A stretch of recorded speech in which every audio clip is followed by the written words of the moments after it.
ఉపవాస ప్రార్థనలో నువ్వు అడగవలసిన ఏమిటి దేవుని బిడ్డ? నువ్వేమి అడిగి దేవుని యొద్ద పొందుకోవాలి?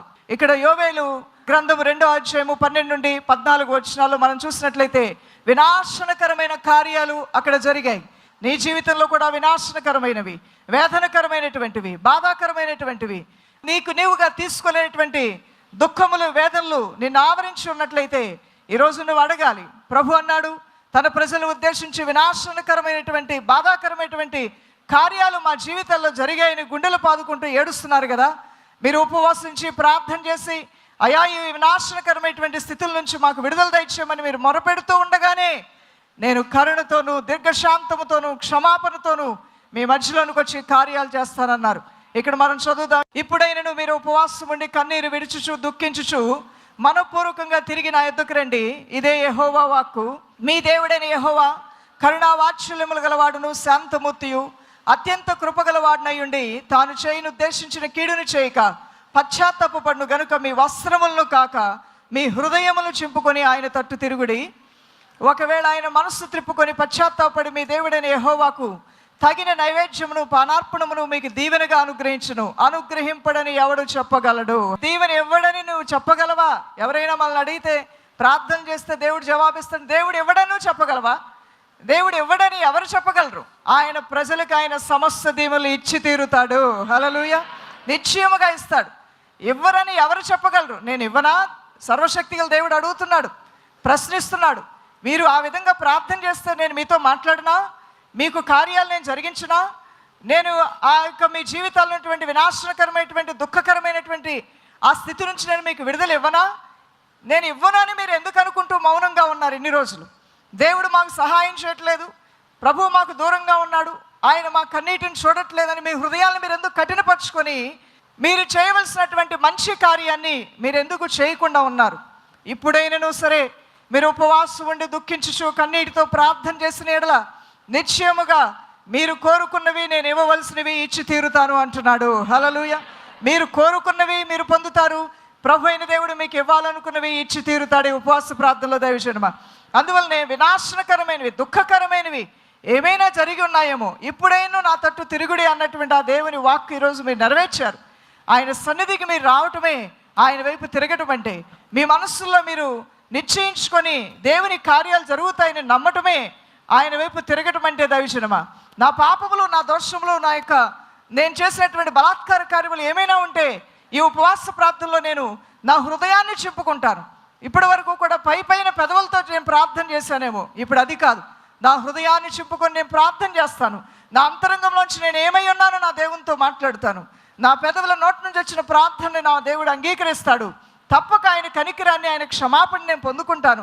నేను పశ్చాత్తాపడుతూ ఉండగా నా తండ్రి నా వైపు తిరిగి గొప్ప కార్యాలు జరిగిస్తాడని నువ్వు కూడా మనసులో నిశ్చయించుకొని ప్రార్థన చేస్తూ ఉండగా వినాశనకరమైనటువంటివి, దుఃఖకరమైనటువంటి నీ జీవితం నుంచి ఈ ఉపవాస ప్రార్థనలో తొలగిపోవటం నువ్వు చూడగలుగుతావు. రెండవదిగా యోవేలు గ్రంథం 2వ అధ్యాయము 18 నుండి 19 వచనాలు. Financial and material provision. మనకి అనేక రీతులుగా ఈ భూమి మీద జీవించడానికి, ప్రతిరోజు కూడా మనం భుజించడానికి, ప్రతిరోజు మనం కనీస వస్త్రాలు ధరించుకోవటానికి, ప్రతిరోజు మనం ఉదయం కష్టపడి సాయంకాలానికి మన కష్టాన్ని తీసుకొచ్చి దాచుకోవడానికి ఒక ఇల్లు, వస్త్రము, తిండి, ఇవన్నీ కూడా మనకు అనుదిన జీవితంలో అవసరమే. మరి దాంతోపాటుగా ఇంకా ఎన్నో అవసరాలు ఉంటూ ఉంటాయి. ప్రభు అయిన దేవుడు అంటున్నాడు, నిశ్చయముగా ఈ ఉపవాస ప్రార్థనలో దైవజనమా, దరిద్రతతో ఉన్నటువంటి వారు, దీనస్థితిలో ఉన్నటువంటి వారు, అప్పులు పాలైపోయినటువంటి వారు, దుఃఖాక్రాంతులైనటువంటి వారు, ఎన్ని ప్రయత్నములు చేసినా, ఎన్ని ఇంటర్వ్యూలకు వెళ్ళినా, ఎన్ని విధాలుగా ప్రయత్నములతో ప్రయాసపడినా, ఎన్నో సంవత్సరాల నుంచి ఎదురు చూస్తున్నా, నా జీవితంలో ఒక చిన్న ఉద్యోగం కానీ, చిన్న సాఫల్యత కానీ, చిన్న పనిలో కూడా నాకు తిరిగి మేలు కానీ జరగలేదని మనోదుఃఖంతో, వేదంతో వచ్చున్నామేమో. తీరని కొండ శిఖరం వల్ల పెరిగిపోయినటువంటి ఆర్థిక స్థితులతో, అప్పు బాధలతో, వేదనలతో వచ్చావేమో. నీకు ఒక శుభవార్త, ప్రభువు నీకు సమృద్ధిని ఇవ్వబోతున్నాడు. హల్లెలూయా. నిశ్చయముగా ఆయన సమృద్ధినిచ్చి నేను దీవిస్తాడు. ఇలాంటి ఉపవాస ప్రార్థనలో ఎన్నో కార్యాలు మేము చూసాం, విన్నాం, చూస్తూ ఉన్నాం. అనేక దీర్ఘకాల సంవత్సరాల నుంచి ఉపవాస ప్రార్థనలు ఏర్పాటు చేస్తూ ఉండగా, ఈవెన్ కూర్చున్న సమయంలోనే తిరిగి వెళ్తూ ఉండగానే మొబైల్ అలర్ట్, మీరు 2 సంవత్సరాల క్రితం అప్లై చేసుకున్న జాబ్ మీకు ఈరోజు వచ్చింది, మీరు రేపు వచ్చి జాయిన్ అవ్వాలి. హల్లెలూయా. 2 సంవత్సరాల నుంచి జరిగినటువంటి కార్యం ఉపవాస ప్రార్థనలో ఉండి బయలుదేరి బయటికి వెళ్తూ ఉండగా ఎందుకు జరిగింది? మనిషి హృదయాల్ని నీటి కాలువలలో మార్చగల సర్వశక్తి గల దేవుడు మన దేవుడు. మనిషి మర్చిపోయిన దేవుడు నిన్ను జ్ఞాపకం చేసుకుంటే రాజులకు కూడా నిన్ను కూర్చున్నటువంటి జ్ఞాపకం తిరిగి ప్రారంభం అవుద్ది. దైవజనమా, నిన్ను మర్చిపోయినటువంటి వారు కూడా నీకు ఉపకారం చేయడానికి ముందుకు వస్తారు. ఆయన కార్యములు ఎంతో దొడ్డవి, ఆయన కార్యములు ఎంతో శ్రేష్టమైనవి. ఏ దిక్కు నుంచి నీ సహాయాన్ని నీ దేవుడు పంపగలడు. ఈ వచనాలు మనం చదువుతాం. 2వ అధ్యాయము 18 నుండి 19 వచనాలు. అప్పుడు యెహోవా తన దేశమును బట్టి రోషము పూని తన జనుల ఎల్లా జాలి చేసుకొనును. మరియు యెహోవా తన జనులకు ఉత్తరం ఇచ్చి చెప్పినదేమనగా, ఇకను అన్ని జనుల్లో మిమ్మల్ని అవమానాస్పదముగా చేయక మీరు తృప్తి నందునంతగా నేను ధాన్యమును, క్రొత్త ద్రాక్షారసమును, తైలమును మీకు పంపించేదను. పంపించేవారు ఎవరండి? సర్వశక్తి గల దేవుడే మీకు పంపిస్తాడంట. జాబ్ ఇచ్చేది బ్యాంకుల వైపు లేకపోతే కంపెనీల వైపు కాళ్ళు నొప్పులు పుట్టేటట్టు తిరిగారేమో. ఇక నుంచి పైనుంచే మీకు శాంక్షన్ లెటర్ రాబోతుంది యేసు నామములో. పైనుంచే దేవాతి దేవుడు నేనే మీకు పంపిస్తాను, నేనే మీకు కార్యాలు నెరవేరుస్తాను. ఎక్కడ నీకు జాబు కావాలో అక్కడ ప్లేస్మెంట్ అనేది నీ దేవుడే నిర్ణయించబోతున్నాడు ఈ రోజున. ఎవరితో నీకు వివాహం అవ్వాలో అది దేవుడే నిర్ణయించబోతున్నాడు ఈ రోజున. ఏ విధంగా నీ అప్పు బాధలు తీరాలో స్కెచ్ గీయబోతున్నాడు యేసు నామములో నీ దేవుడే. దైవజనమా, ఏ రీతిగా నీ జీవితంలోని దరిద్రతను పారదోలాలో అది నీ దేవుడే ఈ రోజున తలంచబోతున్నాడు నీ పక్షముగా. ఆయన నీ కొరకు మంచి ఆలోచన చేస్తున్నాడు ఈ రోజున. మంచి నిర్ణయం నీ కొరకు తీసుకుంటున్నాడు, మంచి తీర్మానం నీ కొరకు తీసుకుంటున్నాడు. ఇది నిజము దైవజనమా. మీరు తృప్తి పొందేటువంటి కార్యాలు మీ దేవుడు చేస్తానన్నాడు. మీ గానుగుల్లోంచి క్రొత్త తైలము, ఇప్పటి వరకు మీరు విననటువంటివి, ఇప్పటి వరకు మీరు చూడనటువంటివి, ఇప్పటి వరకు జీవితంలో పొందనటువంటివి, అవి చూసినప్పుడు మీకు చాలా సంతోషం కలుగుతుంది. ఇది ఒక నోటి మాటతో చెప్పడానికి అవ్వదు. ఇంతవరకు మీరు చూడనటువంటి క్రొత్త కార్యాలతో నీ దేవుడిని దర్శించబోతున్నాడు. అందువల్ల మీరు అడగండి ప్రభు సన్నిధిలో. ఏం అడగాలి ఈ రోజున? మీకు దుఃఖకరమైనటువంటివి, మీ హృదయాన్ని గాయపరిచినవి, అవి ఏమైనా అవ్వచ్చు. ఫ్యామిలీ ప్రాబ్లమ్స్ అవ్వచ్చు, ఫైనాన్షియల్ ప్రాబ్లమ్స్ అవ్వచ్చు, ఏదైనా సరే వాటి కొరకు అడగండి, ప్రభు మీకు జవాబిస్తాడు. రెండవదిగా మీరు తృప్తి పొందాలి. మీరు తృప్తిగా ఉండటం మీ దేవునికి కావాలి. ఆత్మీయంలో తృప్తి, రక్షణ. అయ్యా నాకు అన్నీ ఉన్నాయి, నా ఇంటి వారు అందరూ రక్షణలోకి వస్తే అదే నాకు తృప్తి. ఒకవేళ నీకు అదే తృప్తినిస్తుందంటే అదే నువ్వు అడుగు. ఒకటే ఇస్తాడా నీ దేవుడు? రెండిటికే జవాబిస్తాడా నీ దేవుడు? లెక్కలేనన్ని నువ్వు అడిగిన వాటి అన్నిటికీ జవాబిస్తాడు. హల్లెలూయా. నువ్వు అడిగిన వాటి అన్నిటికీ నీ దేవుడు జవాబిస్తాడు. ఇంకా చెప్పాలంటే నువ్వు అడగనివి కూడా నీ దేవుడు నీకు ఇచ్చేస్తాడు. ఆయన బిడ్డలకి కొన్ని మాత్రమే అడగగలరు. వారి జ్ఞానము దైవ జ్ఞానంతో పోలిస్తే నీ జ్ఞానము పరిమితమైంది అనే నీ దేవునికి తెలుసు. నీ పరిధిలోనే నువ్వెంత జ్ఞానవంతుడివి, జ్ఞానవంతురాలు అని అనుకున్నప్పటికీ కూడా నీ పరిధిలోనే నువ్వు అడుగుతావని నీ దేవునికి తెలుసు. ఆయన జ్ఞానం ముందు మన జ్ఞానం ఏ పాటిది? అలాంటిది ఆ ప్రభు నువ్వు అడుగుతూ ఉండగా నువ్వు అడిగినవి ఇచ్చి, నువ్వు అడగనివి కూడా ఇచ్చి నిన్ను సంతోషపరుస్తాడు. ఈ ఉపవాస ప్రార్థనలో తృప్తికరమైన మంచి కార్యాలు ప్రభు మీ పట్ల చేయబోతున్నాడు.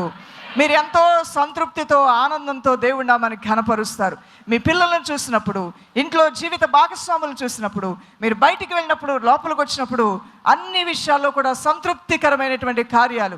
మీ మనస్సు నిమ్మళత్వంతోనూ నెమ్మదితో నింపబడుతుంది. ఆరోగ్య విషయంలో కలవరాలు, వేదనలు ఉన్నాయేమో వాటిలో కూడా నీ దేవుడు నీకు తృప్తినిస్తాడు.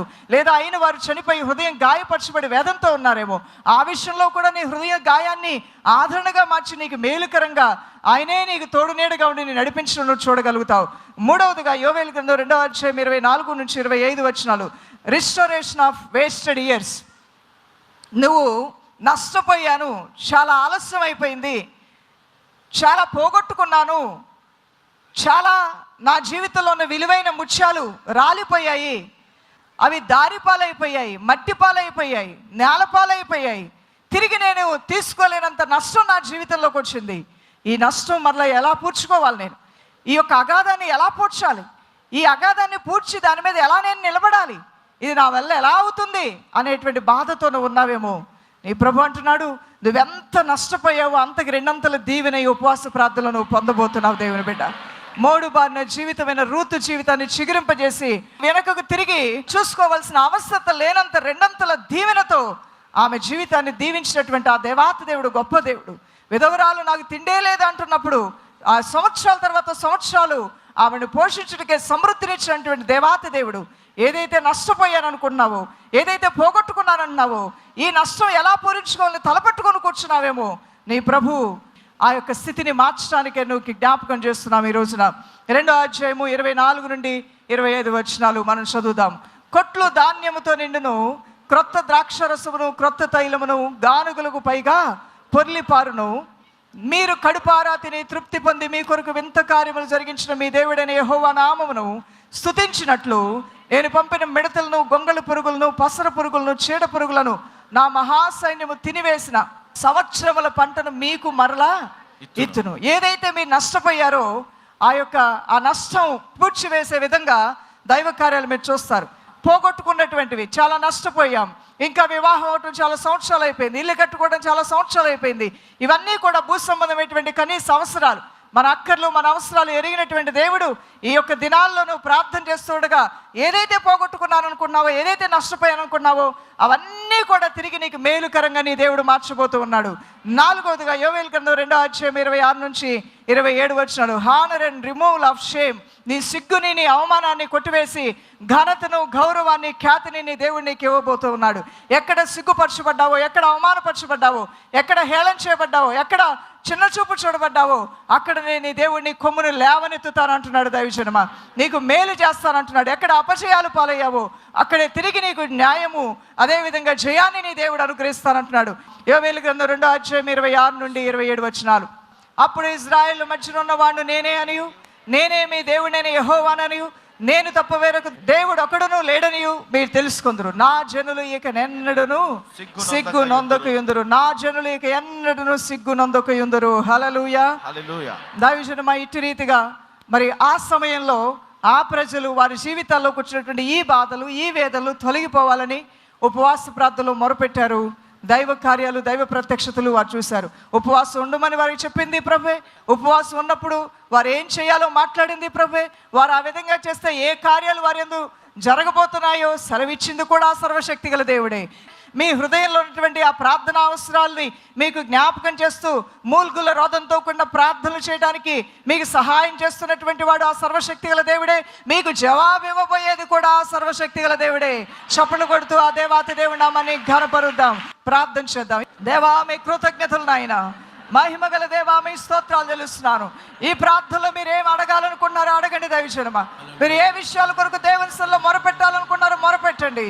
మీరు ఎవరైనప్పటికీ కూడా మిమ్మల్ని దేవుడు తాకుతూ ఉన్నాడు. సర్వోన్నతమైన దేవుని యొక్క ప్రసన్నత మిమ్మల్ని తాకుచూ ఉన్నది. దైవజనమా, సర్వోన్నతమైన దేవుని యొక్క ప్రత్యక్షతలు, ఆయన యొక్క కార్యాలు మీరు చూడబోతూ ఉన్నారు.